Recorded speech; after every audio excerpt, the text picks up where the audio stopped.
এটা হলো টুন ফিশ, আজকে নিয়ে আসলাম। পেঁয়াজ, টমেটো, মরিচ।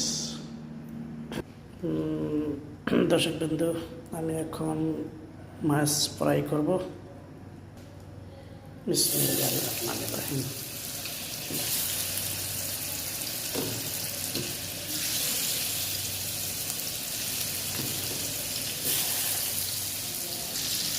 দর্শকবৃন্দ, আমার মাছটি হয়ে গেছে।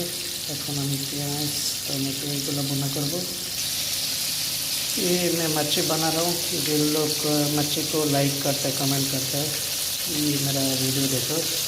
पाकिस्तान, इंडियन, नेपाल जो भी देख रहे हैं मेरा चैनल देखो। ये फिश अभी फ्राई कर रहा हूँ। जिन